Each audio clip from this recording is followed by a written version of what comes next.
جس کا تصور اس قانون نے کیا ہے 1977 کے قانون نے کہ سیاست سے ہٹ کر عوام کی فلاح کے لیے تمام حکومتیں جو ہیں مل کر کام کریں. تو یہ بالکل ضروری ہے اس وقت کہ اگر ذخیرہ اندوزی ہو رہی ہے تو وفاقی حکومت مناسب احکامات جاری کرے اور پھر دیکھے کہ ان احکامات پر کون سی صوبائی حکومت عمل نہیں کرا رہی. ملک احمد خان صاحب، یہ آپ بتائیے گا کہ آپ وزیر اعظم صاحب کے آپ مشیر ہیں، تو سلمان اکرم رائع صاحب نے ایک قانون کا حوالہ دیا اور وہ وفاقی قانون ہے، تو کیا اب آپ کوشش کریں گے کہ صوبائی حکومتوں کو آن بورڈ کرنے کی کوشش کریں اور عوام کو تھوڑا ریلیف ملے؟ جی بالکل. میرا میر صاحب اس میں یہ میری جو اطلاع ہے وہ یہ ہے کہ طارق بشیر چیمہ صاحب اس کے وفاقی وزیر ہیں، اور جب میں لاسٹ ان سے ملا، ان کے آفس میں گیا تھا، تو آئی ریمبر کہ وہاں پہ انہوں نے کے پی کے سیکٹری فوڈ اور جو پنجاب کے سیکٹری فوڈ ہیں ان کے ساتھ وہ کسی ارینجمنٹ پہ تھے اور انہی چیزوں کا تدارک کر رہے تھے کہ شاید کوئی حالات جو ہیں وہ زیادہ خراب نہ ہو، تو ہمیں اس میں کون سی بہتر اسٹریٹجی کرنی چاہیے. اس میں پرائم منسٹر آفس کی کوئی انٹرونشن کی ضرورت ریکوائرڈ ہوگی تو یس انشاءاللہ وی ول اپنی پوری کوشش کریں گے کہ عوام الناس کو تکلیف نہ ہو سکے. اچھا ملک صاحب، میں یہ بات آپ سے اس لیے کہہ رہا ہوں کہ آپ کیونکہ صوبائی اسمبلی کے بھی ممبر ہیں، تو کیا وہاں پہ آپ یہ بات نہیں کر سکتے؟ چلے جو آپ کا پھڈا چل رہا ہے پرویز الہی صاحب کے ساتھ اس کو بھی آپ نمٹائیں، لیکن کیا وہاں پہ پبلک انٹرسٹ میں یہ بات نہیں ہو سکتی کہ جی یہ ایک فیڈرل لا ہے اور پنجاب حکومت کو چاہیے کہ اس پہ عمل درآمد کرے اور سندھ حکومت بھی اس پہ عمل درآمد کرے اور کے پی کے اور بلوچستان کی حکومت بھی عمل درآمد کرے؟ جی ضرور اس میں آپ اپنا کردار ادا کریں گے. اسمبلی سٹنگ میں ہے، میں چاہے through office of the speaker ان سے کانٹیکٹ کریں یا ڈائریکٹلی جو بھی ان کے منسٹر ہیں ان سے ہم پوچھتے ہیں کہ اگر فیڈرل گورنمنٹ سے آپ کو کوئی اسسٹنس چاہیے اور جو بھی آپ ایک کلیکٹیولی کر سکتے ہیں تو ان سے ہم ڈیٹیل بات کرنے کی کوشش کرتے ہیں. اچھا جی، اب ہم نے یہ کیونکہ پبلک انٹرسٹ کا معاملہ تھا، ہم نے سیاست سے گفتگو شروع کی، آئین و قانون کی بات کی اور آٹے کے بحران پہ آئے، تو اس میں بھی آئین اور قانون ہمیں یہ راستہ دکھا رہا ہے کہ مرکز اور صوبوں کو مل کر یہ مسئلہ حل کرنا چاہیے. اب ایک بریک لیتے ہیں اور بریک کے بعد واپس ہم سیاست پہ جائیں گے، اور وہ سیاست پہ اہم ترین سوال جو ہے اس کا تعلق گور خان صاحب سے ہے، کیونکہ یہ اسلام آباد میں تحریک انصاف کے اور عمران خان صاحب کے جو کیسز ہیں فورن فنڈنگ کے حوالے سے اور توشہ خانہ کے حوالے سے ان میں ریپرزینٹ کر رہے ہیں تحریک انصاف کو. ان سے پوچھیں گے کہ ان کو مستقبل کیا نظر آ رہا ہے. وقفے کے بعد دوبارہ ملتے ہیں.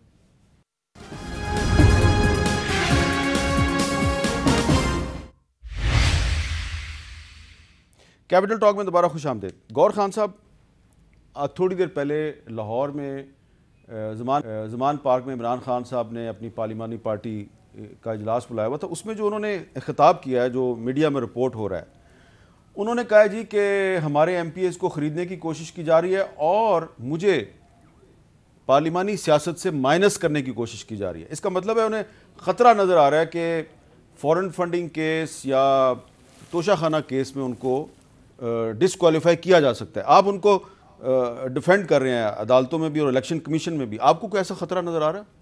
سر خدشہ تو ہر وقت رہتا ہے، جب آپ کے خلاف ایک کیس بنا ہوا تو خدشہ تو رہتا ہے. وہ خان صاحب اسی کے اکثر ذکر کرتے رہتے ہیں.